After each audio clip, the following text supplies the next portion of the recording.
Bien, quiero invitarle al libro de Hechos, capítulo 11. Y esta noche quisiera hablar un poco acerca de la expresión de resurrección. Expresión de resurrección.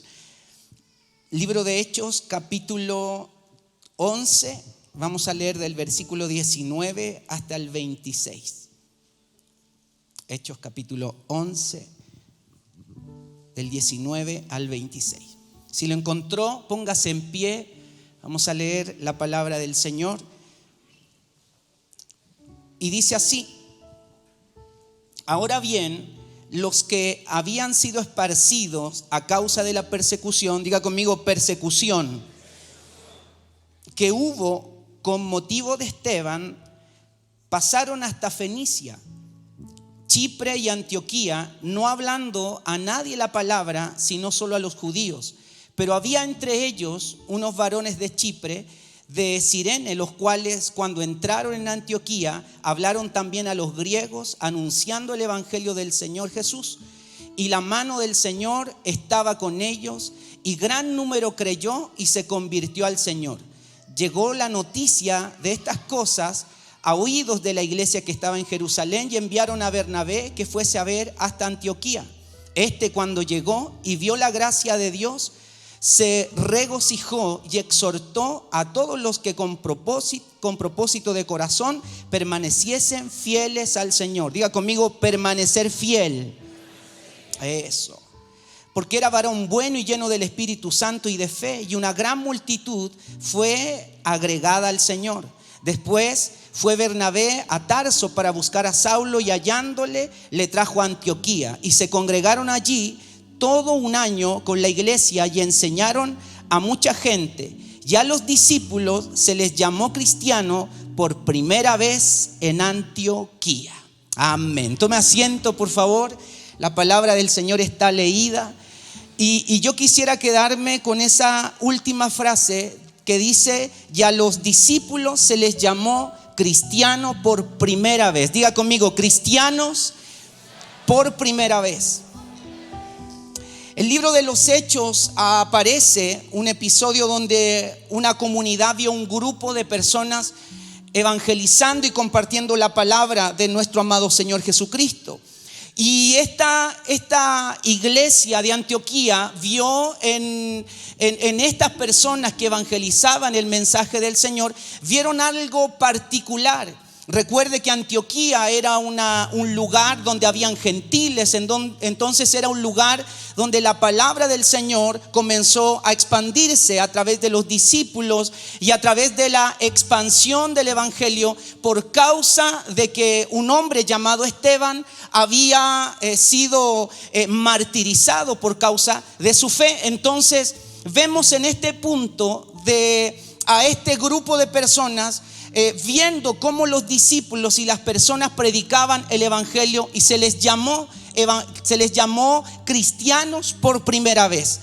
Y es interesante ver que esa palabra cristiano no fue una revelación de Dios, sino que fue la gente la que miró a aquellos que estaban predicando el evangelio de Jesucristo y decían: estos se parecen a Cristo. Estas personas son idénticas, hablan igual a Jesús, hablan igual a aquel que había sido crucificado. Estas personas se parecen a cristianos. Diga conmigo, yo soy cristiano.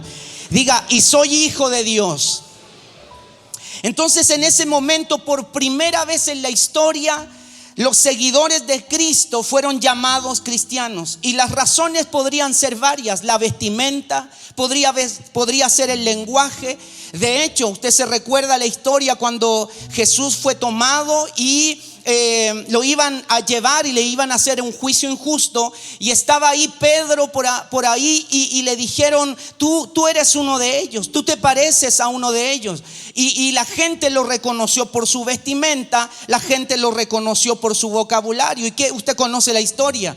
Lo que hace Pedro dice: no, yo no soy yo no lo conozco, y todo la consecuencia que viene detrás de todo eso. Es decir, aquellos que seguían a Cristo tenían un distintivo. Aquellos que seguían a Cristo, las personas de alrededor los podían reconocer. Ahora, es importante entender también que Cristo había resucitado. Diga conmigo, Cristo resucitó. Diga, Cristo resucitó. Y este Cristo resucitado se había impartido en la vida de aquellos que habían evangelizado, aquellos que habían compartido en ese lugar de Antioquía. Es decir, los cristianos eran identificados no solamente por la vestimenta que tenían. Los cristianos habían sido identificados no solamente por el lenguaje.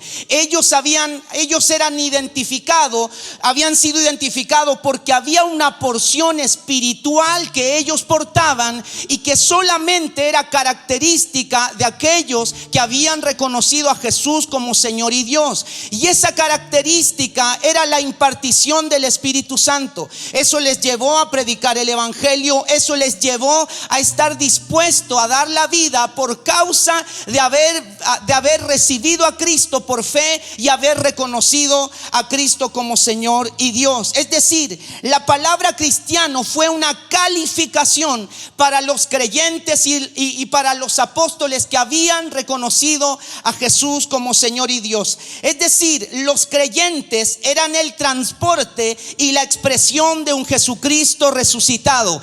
Todo aquel, amado, amada, todo aquel que ha sido lavado por la sangre de nuestro amado Señor Jesucristo, todo aquel que ha sido lleno del Espíritu Santo, quiero que usted sepa, y si ya lo sabía, se lo quiero recordar, usted y yo somos el transporte de la presencia de nuestro amado Espíritu Santo. Y en el lugar en donde estemos debiera existir una impartición de aquella naturaleza. Usted y yo somos cristianos no por una religión. Usted y yo somos cristianos porque el Cristo resucitado se nos metió acá adentro. Hoy usted y yo somos su templo, y como templo del Espíritu Santo hay una expresión de resurrección. Hay una expresión de resurrección.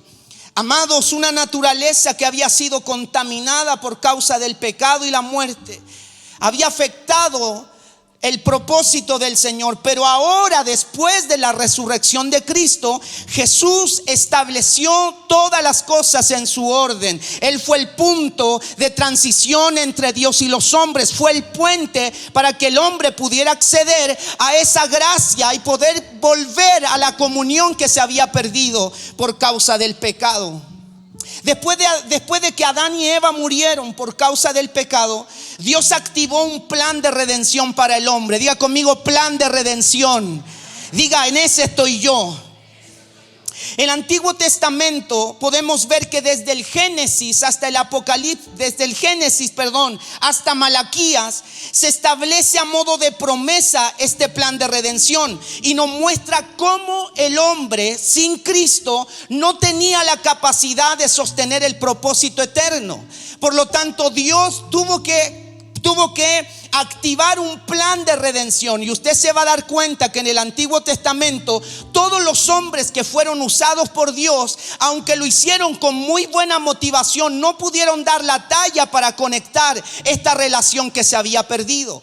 Usted conoce la historia de Adán, conoce la historia de Abraham, conoce la historia de Jacob, los jueces. Usted conoce toda la historia probablemente, y si no, quiero asumir que usted conoce la historia. Pero hay personajes, por ejemplo, como Sansón. ¿Se recuerda de la historia de Sansón? Él tenía la posibilidad de poder traerle paz a la nación, y por causa de sus motivaciones incorrectas provocó el que Israel tuviera que vivir durante un periodo determinado en la esclavitud. Y así podríamos mencionar a cada personaje intentando cumplir a la perfección la voluntad del Señor sin poder lograrlo, hasta que vino Cristo. Hasta que vino el Señor Jesucristo. Ezequiel capítulo 22 versículo 30 dice: y busqué entre ellos hombre que hiciese vallado y que se pusiese en la brecha delante de mí a favor de la tierra, para que yo no la destruya. Y dice su palabra: no lo hallé. Diga conmigo, el Padre no lo halló. Pero vino Cristo y se constituyó como la respuesta a la perfección que Dios necesitaba. ¿Qué era lo que Dios esperaba? Resolver el problema de separación por causa del pecado. El Nuevo Testamento entonces manifiesta el cumplimiento de la promesa de Dios, y el cumplimiento de la promesa de Dios está en la vida de nuestro Señor Jesucristo. El Verbo hecho carne pisó la tierra para comenzar a establecer el plan de Dios que desde antes de la fundación del mundo ya estaba establecido. Jesucristo comenzó a desarrollar un plan realmente extraordinario para volver a la relación que el hombre había perdido con Dios. Diga conmigo: Cristo, el Cordero perfecto. Esto implica entonces, mis amados, Cristo hecho hombre es la promesa cumplida de Dios para la humanidad. Cristo hecho hombre es el cumplimiento de la promesa de nuestro amado Dios para la humanidad. Y esto implicó, mis amados, que los pensamientos de Jesús fueran examinados. Esto implicó también que las motivaciones de Jesús fueran probadas. Usted conoce la historia cuando Jesús fue llevado por el Espíritu al desierto. En ese lugar fueron probados los pensamientos, y cuando Jesús estuvo en la crucifixión fue probado también su corazón. Y qué hermoso es ver cómo en todas estas acciones Jesucristo terminó siendo la representación genuina del amor del Padre hacia la humanidad. Cada vez que Jesús fue apedreado, cada vez que Jesús fue violentado, cada vez que Jesús fue escupido, Jesucristo lo único que mostraba era manifestación de compasión para todas aquellas personas que estaban esclavas por causa del pecado. Jesucristo ahí en la cruz, diga conmigo: Jesucristo en la cruz. Las palabras de Jesús tan poderosas cuando Él dice: Padre, perdónales, porque ellos no saben lo que hacen. La declaración de Jesús no fue una declaración para Él perdonar los pecados. Él fue exprimido por causa del pecado. Él fue torturado, y Él fue como exprimido, como cuando usted exprime la naranja hasta sacar lo más mínimo del jugo. Nuestro amado Señor también fue exprimido de esa manera. Pero las palabras que salieron de Jesús no fueron palabras de reproche. Las palabras de Jesús fueron palabras llenas de amor, fueron palabras llenas de compasión. Las palabras de Jesús fueron llenas de misericordia. Y cada vez que usted y yo oímos acerca del amor del Señor, resuenan en lo más profundo de nuestro espíritu, y le decimos: Señor, tú entregaste tanto por mí. Yo no soy merecedor de tu amor, pero tu amor es tan grande, tu misericordia es tan profunda. Te entregaste todo simplemente por manifestar el amor hacia mi vida. Amados, amadas, la obra de Cristo fue perfecta, y esa obra perfecta provocó también de que Él fuera resucitado entre los muertos, y esa resurrección es nuestra resurrección. Usted y yo hoy no somos esclavos del pecado, ni estamos absorbidos por la muerte. En usted y en mí hay salvación, hay vida eterna, y la impartición de esa vida eterna está en cada uno de aquellos que reconoce por fe a Jesucristo resucitado. Amado, amada, la expresión de Cristo debe ser manifestada por aquellos que han confesado con todo su corazón la fe en aquel que resucitó. Él resucitó por usted y por mí. Un sacrificio perfecto. Ahora es importante tener en cuenta lo siguiente: muchos de nosotros vivimos en función de las promesas de Dios, pero no en función de este Cristo resucitado. Es decir, hay muchas promesas en la Biblia, pero todas esas promesas están en el Antiguo Testamento, Antiguo Pacto. La promesa del Padre para la humanidad está en nuestro amado Señor Jesucristo. Por lo tanto, no hay más promesas, sino más bien una promesa ya cumplida por el Padre para todos aquellos que han reconocido a Jesús por fe como Salvador y Señor, y que ha resucitado entre los muertos. ¿Por qué le digo esto? Porque una promesa es una promesa, y no es operativa si es que no tiene su cumplimiento. Es decir, yo le puedo prometer algo a usted y usted creerlo, o usted me puede prometer algo a mí y yo creerlo. Pero esa promesa no tendrá su cumplimiento hasta que esa promesa se cumpla. Y le pongo el siguiente ejemplo. Hace un tiempo atrás yo estuve conversando con un hermano argentino. ¿Hay alguien de Argentina acá? Amén. Y él me dice, pastor, en el verano yo voy a ir a Chiloé y le voy a llevar una camiseta de Argentina con las 3 estrellas. Para los que vivían en Argentina, pastor, eso estaba agotado, agotadísimo, no habían camisetas, y la de Messi más encima. Y él me dice, pastor, yo le voy a llevar. Y yo con incertidumbre y con un poco de duda dije, amén, yo lo voy a esperar de manera cortés, por supuesto. Y llegó y estuvimos ahí compartiendo. Y yo preguntaba, ¿y cuándo llegará la camiseta? ¿Cuándo llegará la camiseta? Y pasó un día, pasó 2 días, y yo decía, fue promesa solamente. Porque las promesas, si no tienen su cumplimiento, no son operativas. Entonces yo le digo, me tocó predicar y justo utilizo este ejemplo. No sé por qué, yo creo que el Señor quiso generar la instancia para liberar mi corazón. Habían raíces de amargura, así que yo le digo lo siguiente. Y le digo, a mí me hicieron una promesa. Y esa promesa era que me regalarían una camiseta con las 3 estrellas de Messi. Y viene el pastor y me dice, pastor, aquí está su camiseta. La tenía guardada, lo estaba esperando para el último día, pero usted se anticipó, así que ahí está la camiseta para usted. Espere. ¿Por qué le doy este ejemplo? Porque una promesa no es operativa si no tiene su cumplimiento.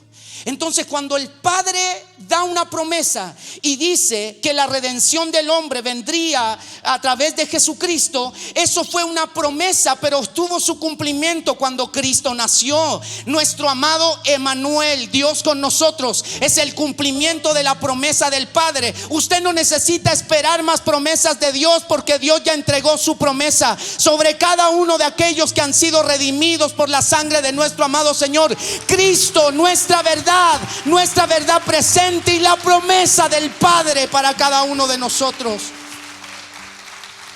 Y esto debe hacerle sentido, porque muchos de nosotros esperamos que Dios nos siga dando cosas. Entonces Dios no nos dará absolutamente nada más que ya de aquello que ya nos dio. Por eso es importante que usted y yo podamos entender que Cristo resucitado se metió en cada uno de nosotros, porque ahí está el entendimiento de la promesa de Dios. Ahí es donde se nos descubre el velo para que usted y yo podamos saber que la plenitud que usted y yo podemos tener está en ese Cristo resucitado, la promesa del Padre establecida en cada uno de los hijos. Y eso nos da una medida de responsabilidad.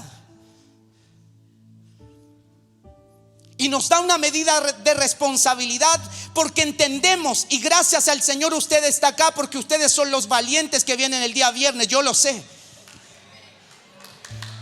Entonces Cristo resucitado en cada uno de ustedes, debiera existir una manifestación de gracia, de amor, de perdón, de reconciliación, de salvación, de evangelización. La gente debe saber que en usted y en mí cargamos con esa presencia a través del Cristo resucitado, que ya no es como una promesa, sino más bien es una verdad presente. Cristo, la promesa otorgada por el Padre. Qué hermoso. Y eso nos hace responsable porque entendemos que Cristo está en mí.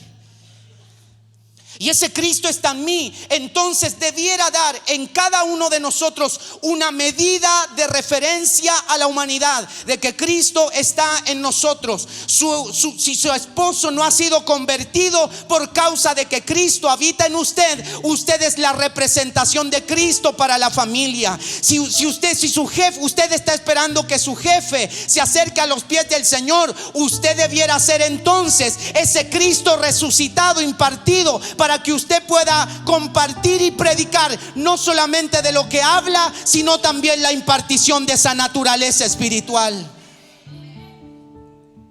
Hace responsable de mi oración, me hace responsable de mi lectura bíblica, y no tiene que ver con un tema moral, ni tampoco tiene que ver con un tema conductual. Tiene que ver con un asunto de naturaleza espiritual. Diga conmigo: naturaleza espiritual.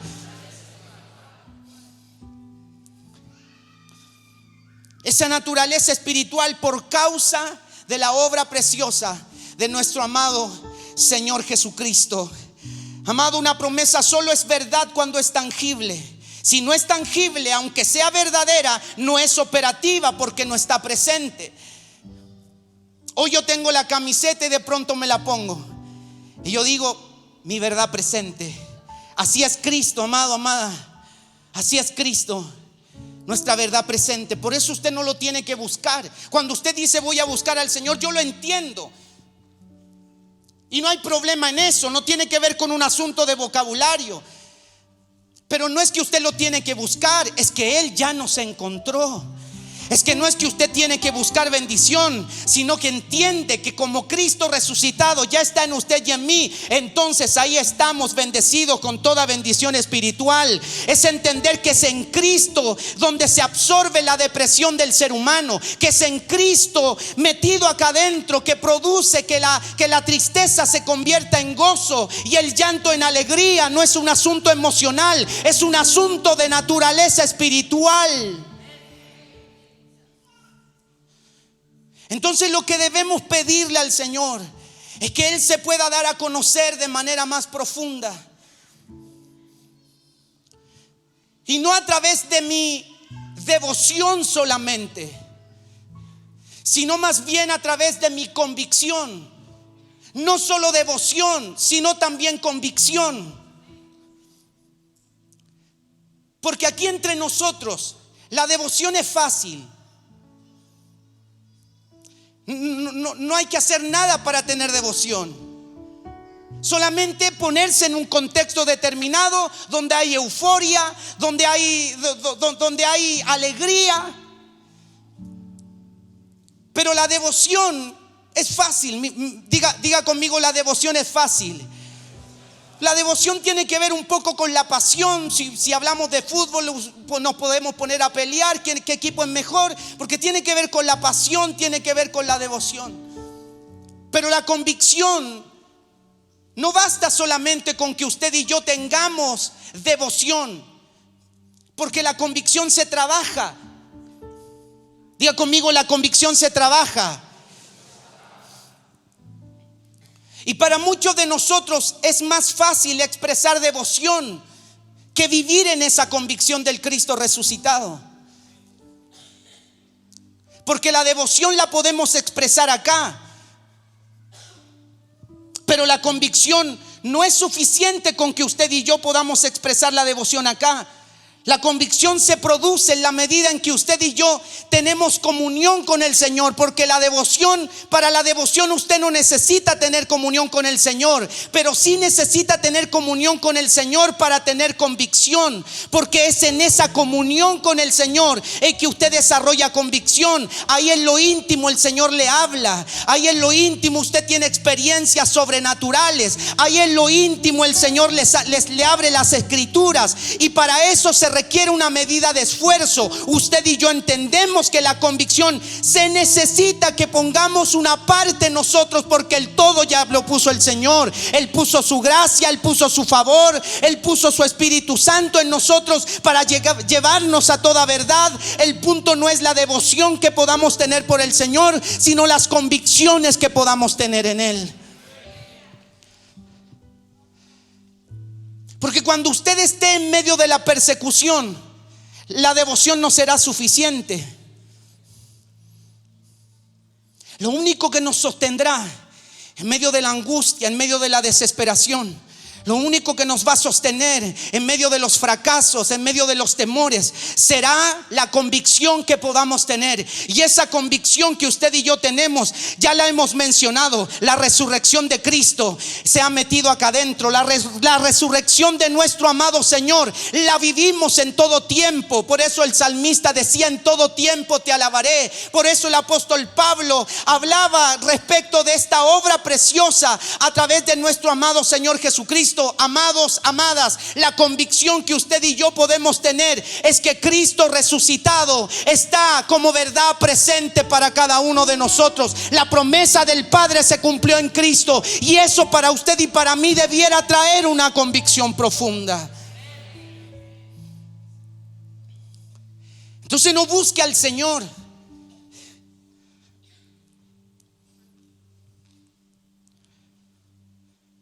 Pastores, que no tengo que orar. Claro que tiene que orar, pero con el entendimiento correcto, sabiendo de que Él está esperándonos para que usted y yo podamos tener comunión con Él.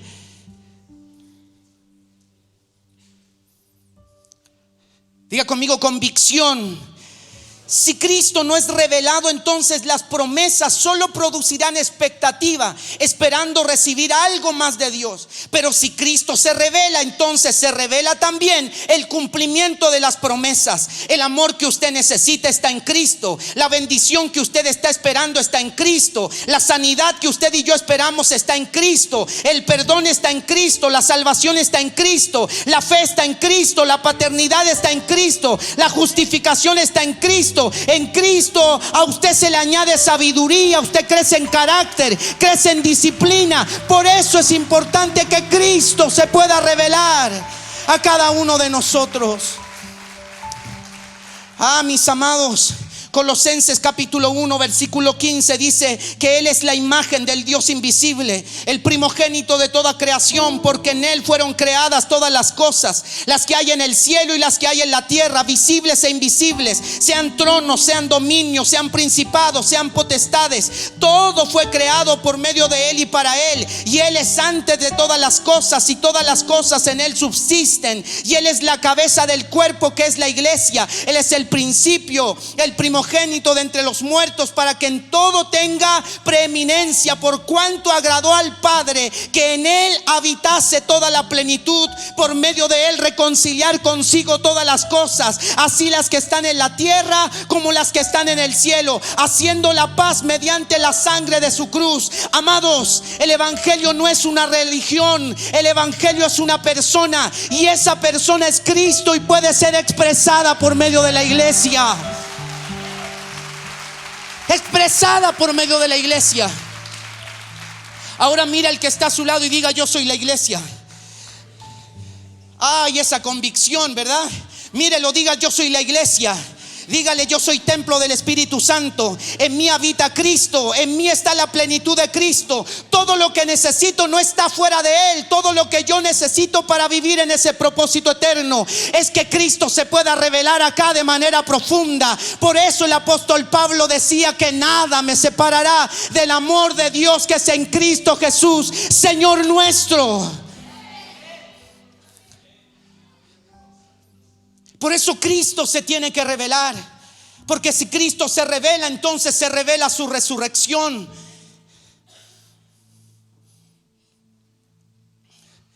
Y eso produce que nuestro evangelio sea mucho más efectivo, porque no estamos esperando que Dios haga algo. Estamos entendiendo desde la vida espiritual que Dios provocó algo, y nosotros necesitamos tener el discernimiento para estar agudos a lo que Dios está diciendo. Diga conmigo: Cristo resucitado. Amados, hemos entrado una temporada donde Dios le ha dado a esta generación una medida de luz de nuestro amado Señor Jesucristo, con el fin de preparar a la iglesia para la venida de Cristo. Nosotros, usted y yo, tenemos el privilegio de ser partícipe de esta preparación, que la novia pueda estar bella, que la novia esté sin manchas ni arruga. Y mis amados, en la medida en que usted y yo somos perfeccionados en Cristo, la novia estará mejor presentada para poder recibir a nuestro amado Señor. Es importante ser consciente entonces que estamos en una temporada crucial donde usted y yo podemos ser partícipes de este propósito eterno. Y en la medida en que veamos lo que Dios está mostrando desde la vida del Espíritu, entonces podremos no solo decir lo que Él está haciendo, sino también expresar el evangelio de un Cristo, no como promesa, sino un Cristo que ya ha resucitado. Diga conmigo: Cristo resucitado. Mis amados, lo que hacía que los creyentes en tiempo de persecución pudieran permanecer tenía que ver con esta verdad. Y esta verdad era de que el entendimiento de Cristo, en el entendimiento de Cristo era de que Él ya estaba presente. Que Él ya estaba presente. Y quiero pedirle que lo pruebe al salir de acá. Que usted pueda vivir en la conciencia de que Él está presente. Porque usted errará menos al blanco. Usted y yo mediremos nuestras palabras, mediremos nuestros pensamientos, mediremos nuestras acciones, porque entendemos que Cristo resucitado está presente. Y eso facilita las cosas. ¿Y por qué las facilita? Porque usted peca menos, porque yo peco menos. Diga conmigo: entendimiento de que Cristo está presente. Esto no deja de ser relevante para nosotros, en el sentido de que Cristo está presente, y por causa de que Cristo está presente, usted y yo tendremos que saber que habrán tiempos de padecimiento y habrá tiempo de persecución. De hecho, usted se dará cuenta que en toda la historia el ADN de la iglesia ha sido la persecución. Está incorporado en el ADN.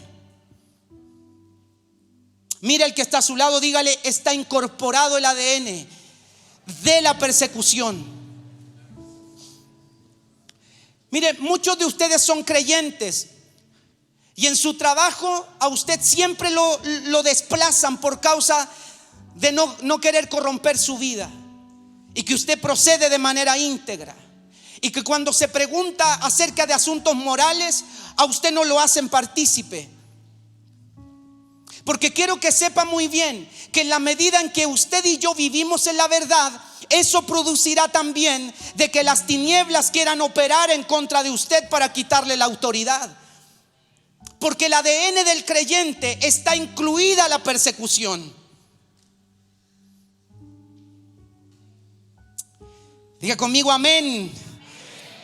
Respecto a esto le daré algunos datos. Israel en Egipto comenzó a crecer, fueron sometidos a opresión y fueron perseguidos y esclavizados. Número 2, Israel en la tierra prometida. Su conquista debía ser amplia. Ellos entraron, pero al no seguir fielmente la voluntad de Dios, fueron asediados y perseguidos. Diga conmigo: perseguidos. En el Nuevo Testamento vemos a Jesús, que necesitaba continuamente moverse de un lado a otro por causa de la persecución de los religiosos. Número 4, los discípulos de Jesús después de que Jesús fue resucitado. La promesa de Jesús fue: esperen aquí hasta que sean investidos del Espíritu Santo y me serán testigo en Judea, en Samaria y hasta lo último de la tierra. Entonces más adelante nos encontramos con los discípulos, que los discípulos estaban en Jerusalén y comenzó la persecución. ¿Por qué? Porque el ADN de la iglesia está incorporada la persecución. Por lo tanto, usted debe estar preparado. y sus convicciones deben estar puestas en el Señor. Y nuestro corazón debe estar puesto en aquello que el Señor espera que podamos hacer. Escudriñar la palabra para que en la medida en que la escudriñemos podamos tener una medida de convicción y saber muy bien que por causa de la palabra usted y yo recibiremos persecución. Pero aún en medio de la persecución, Cristo presente estará en nosotros. Y eso producirá que ni la vida ni la muerte nos separan del amor del Señor. Amados, amadas, debemos estar preparados para la persecución. Y no me refiero en un término escatológico, no. Me estoy refiriendo a todos aquellos que aman la palabra del Señor y que por causa de la palabra deben saber muy bien que seremos perseguidos. Por lo tanto, si usted y yo somos hijos de Dios, debemos tener en cuenta que el ADN de la iglesia tiene que ver mucho con la persecución. Mira el que está a su lado y dígale: puede que seas perseguido. Mis amados, ser consciente que hay un entendimiento de resurrección. Cuando entendemos que Cristo resucitó, hay una transformación en lo que pienso.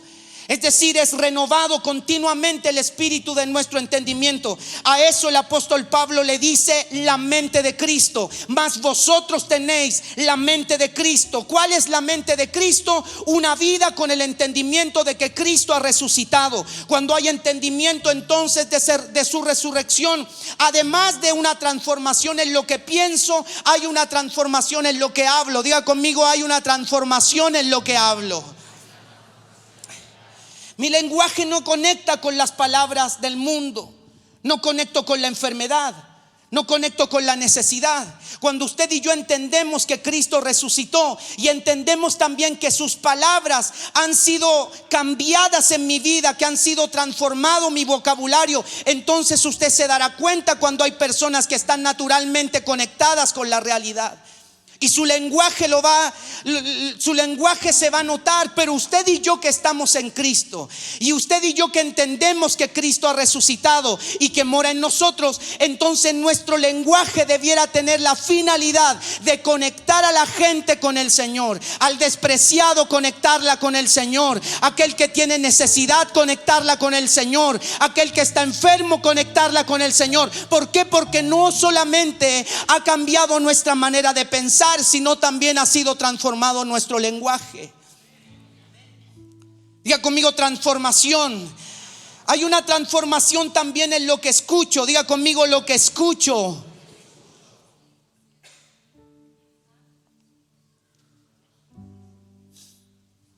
Por lo tanto, yo quisiera que se pueda ir con esta semilla en el corazón, de que somos la expresión de un Cristo que ha resucitado. Y esa expresión de que Cristo ha resucitado, usted y yo lo podemos manifestar y expresar en todos los lugares donde podamos estar. Mis amados, somos conscientes que el pecado no tiene poder, porque su gracia nos justificó.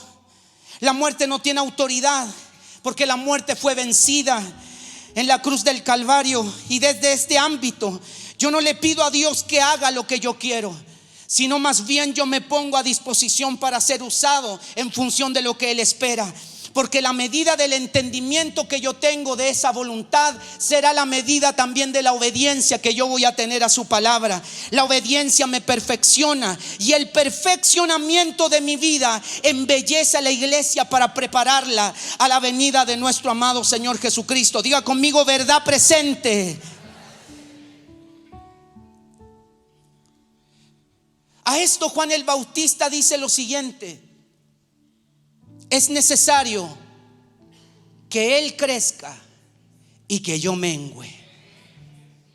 Diga conmigo: es necesario que Él crezca. Haga el ejercicio conmigo. Diga: que Él crezca y que yo mengüe. No es que yo mengüe para que Él crezca, es que Él crezca. Porque si Él crece en mí, esto es hermoso, usted y yo saldremos del protagonismo y será Él el protagonista.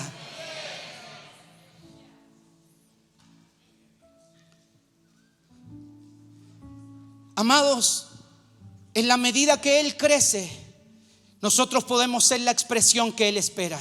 Yo sé que usted quiere ser usado por el Señor, ¿verdad que sí? Yo pensé que iba a decir un amén más fuerte. Pero los que quieren ser usados por el Señor deben entender que no solamente se trata de lo que yo pueda decir de Él, tiene que ver con expresar la naturaleza espiritual de Él a través de mi vida. Eso es predicar el evangelio, no solo de lo que hablo, sino también de lo que imparto. No solo de lo que yo puedo predicar, sino más bien de lo que yo pueda manifestar. Y usted está preparado para hacer una expresión del evangelio de Jesucristo. Usted está preparado porque Cristo se metió en cada uno de nosotros. Usted y yo estamos preparados porque en Cristo usted y yo tenemos el carácter de Él. El fruto del Espíritu está en cada uno de nosotros. Y lo que nos falta es poder llevar a la práctica aquella gracia que el Padre ya nos impartió a través del Espíritu Santo.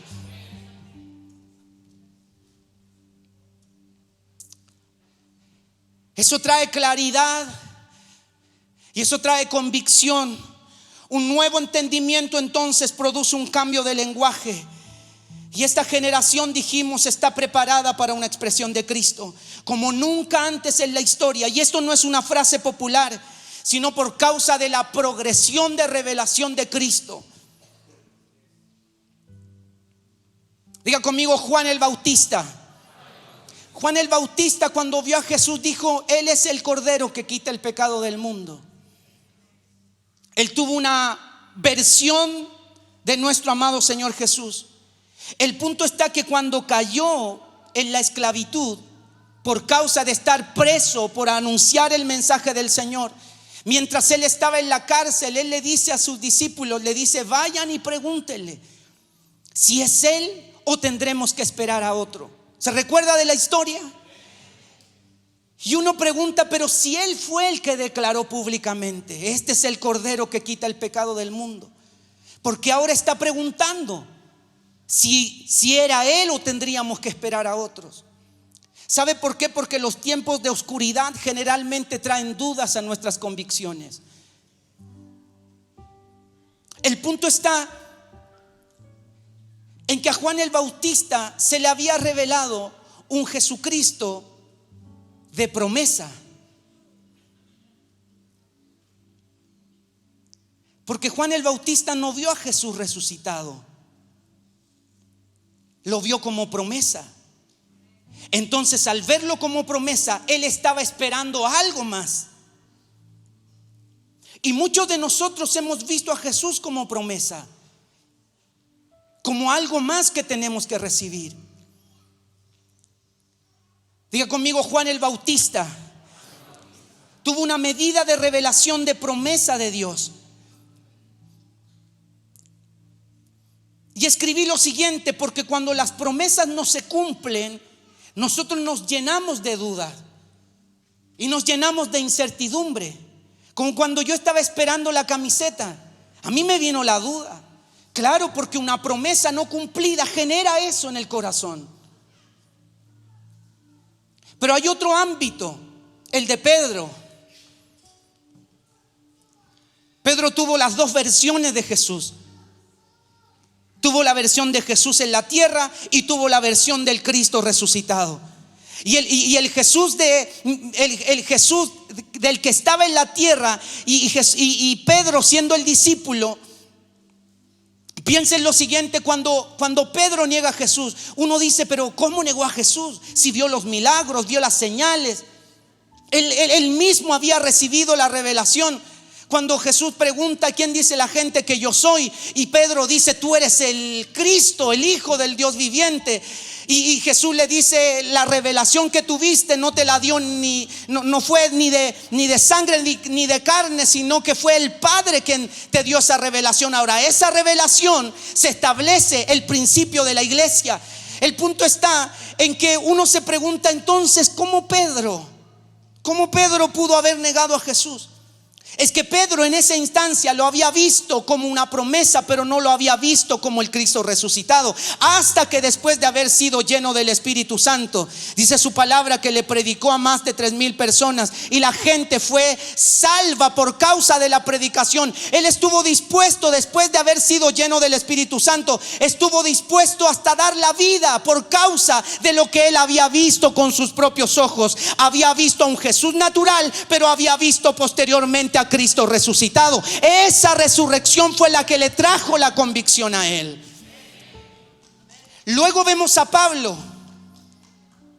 Diga conmigo, Pablo. Pablo no fue de los discípulos, pero Pablo, camino a Damasco, tuvo un encuentro con ese Jesús resucitado. No era el de promesa, era el de verdad presente. Era la promesa cumplida. Diga conmigo, promesa cumplida.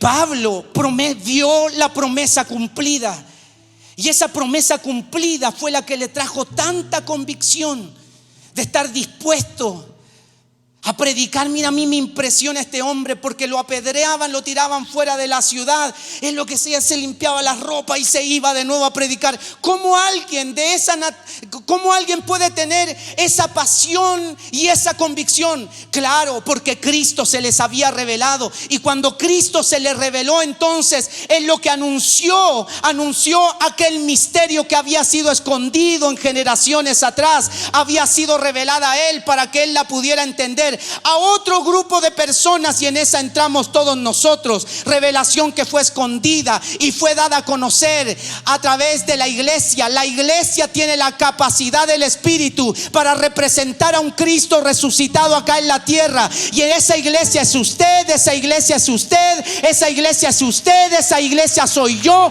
Usted y yo podemos representar fielmente a un Cristo resucitado.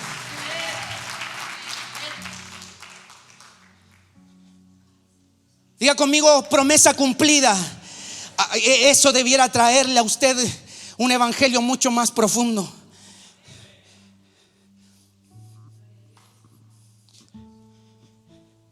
Y esa promesa cumplida habitó entre los hombres, y por causa del Espíritu Santo comenzó a morar en cada uno de aquellos que creyó por fe que Él estuvo entre los hombres, que creyó por fe que era el Hijo de Dios, que creyó por fe que fue crucificado, que fue muerto, que fue sepultado, que fue ascendido a los cielos.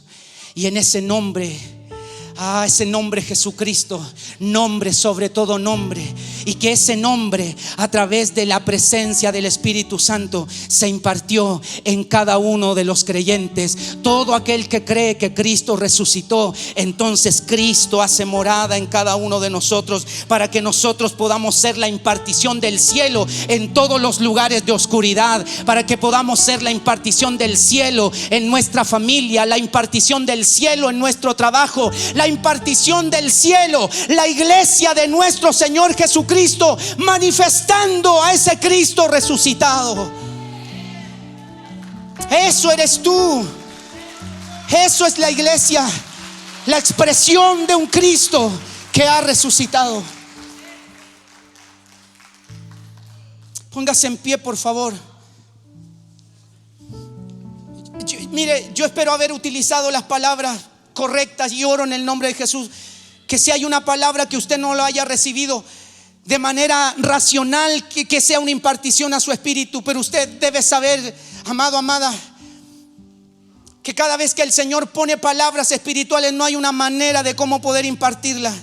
No existen palabras para una impartición.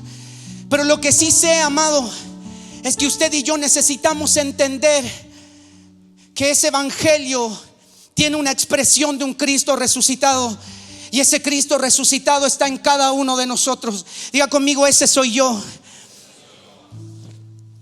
Quiero cerrar con lo siguiente. La Biblia dice,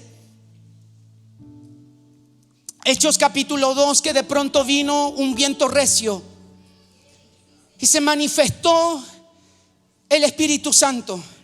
El Espíritu Santo tuvo distintas razones para manifestarse, pero solamente quiero darle 3. La primera tiene que ver con que Él quería darse a conocer.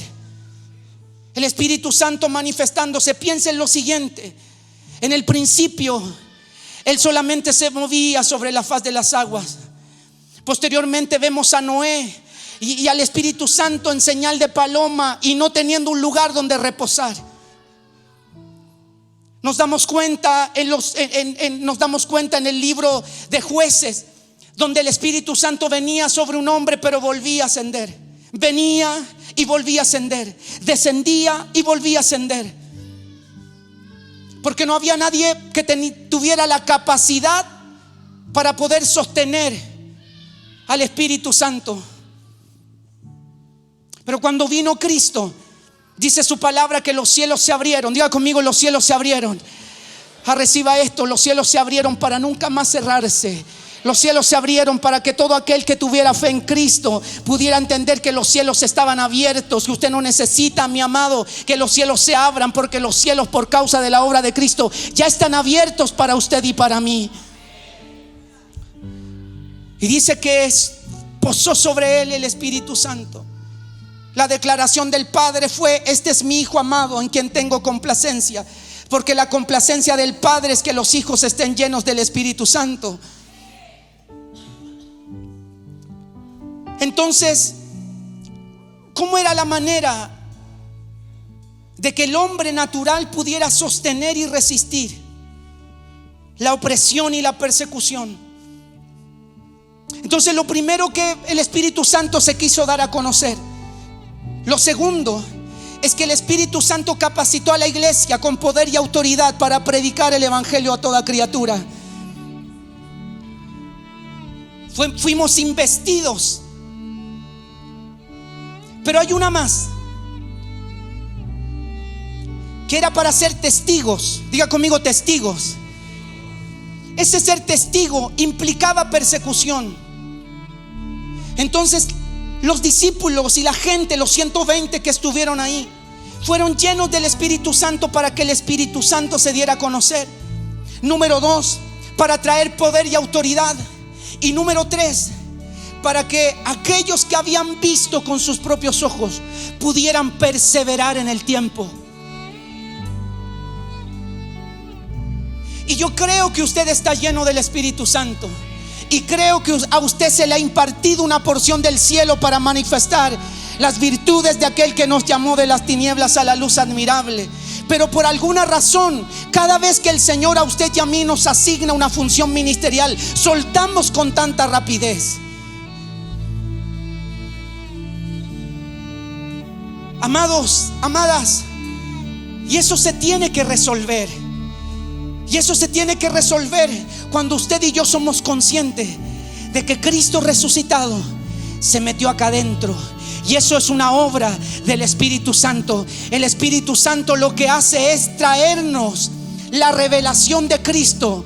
Jesús dijo: me tengo que ir, pero vendrá uno que les guiará toda verdad. Ese que nos guía a toda verdad es el Espíritu Santo, mis amados. Por lo tanto, usted y yo debiéramos, por causa de que somos nacidos del Espíritu y que Cristo mora en nosotros, por causa de la naturaleza espiritual, debiéramos tener la capacidad para resistir la persecución. Debiéramos tener la capacidad para resistir los momentos complejos que nos toca vivir. Debiéramos entender que todo lo que usted necesita no está en el cielo, que todo lo que usted y yo necesitamos está en la persona de Cristo. Y si Cristo se revela, entonces usted podrá sostener aquella convicción y podrá sostener aquella verdad presente. Y esa verdad presente es que no importa lo que usted tenga que vivir, no importa la enfermedad que a usted le hayan diagnosticado, no importa los problemas que usted pueda tener en su familia, la respuesta está en que usted entiende muy bien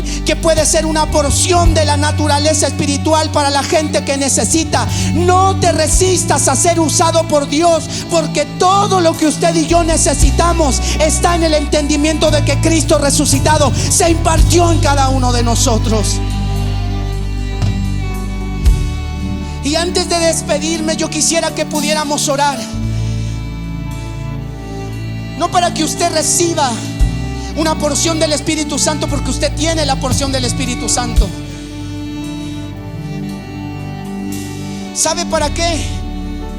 Para que el Espíritu Santo nos traiga convicción de que tenemos lo necesario para perseverar. Y vamos a orar para que Él pueda traer en nosotros esa convicción, que nuestro fundamento es Cristo.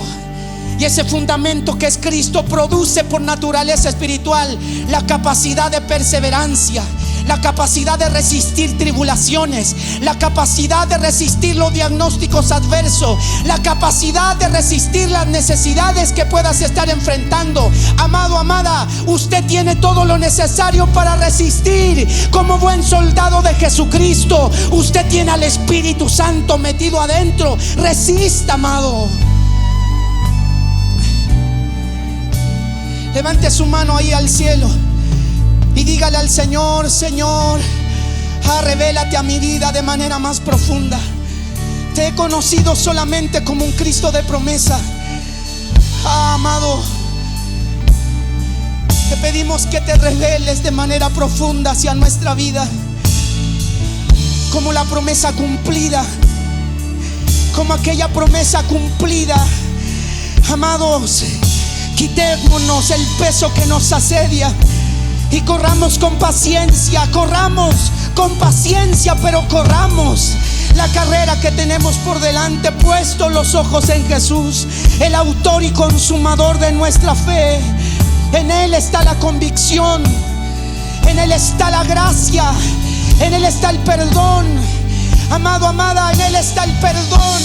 Él nos ha reconciliado con el Padre para no separarse nunca más de nosotros. Levante su mano ahí y pídale al Espíritu Santo que le traiga convicción de perdonado. Pídale al Espíritu Santo ahí donde usted está. Pídale al Espíritu de Dios que Cristo se pueda revelar de manera mucho más profunda, en el nombre de Jesús. En el nombre de Jesús.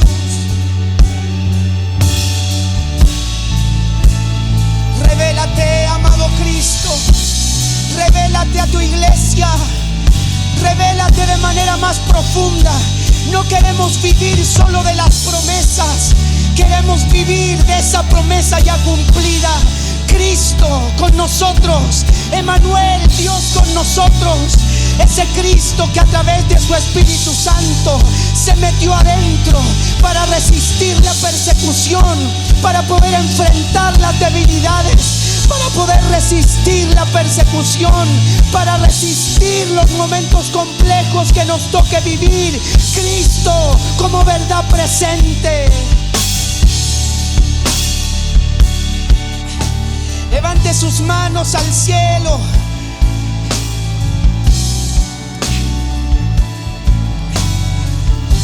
En el nombre de Jesús, en el nombre de Jesús.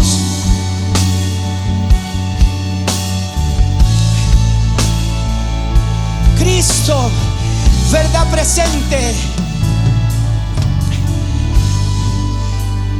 Míreme, amado.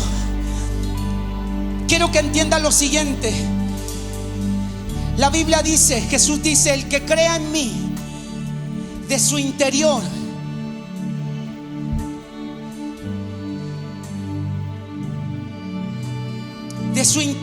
correrán ríos de agua viva.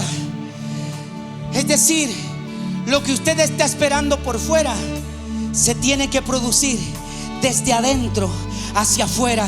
Impartición del Espíritu Santo. Usted que está lleno del Espíritu Santo, desde adentro hacia afuera. Todo lo que usted necesita no está en una impartición de afuera.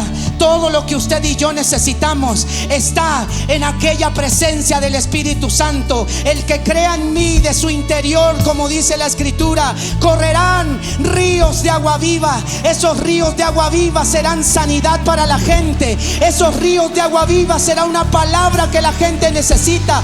Esos ríos de agua viva son los que traen reconciliación para la gente. Esos ríos de agua viva son los que reconcilian el corazón del Padre con el corazón de los hijos. Alguien debe saber que el que crea en Cristo, de su interior corren ríos de agua viva, ríos de agua viva sobre la vida de la iglesia. Adore al Señor, adore, adore, adore, adore, adore, adore. Alguien esta tarde debe glorificar al Señor con todas sus fuerzas.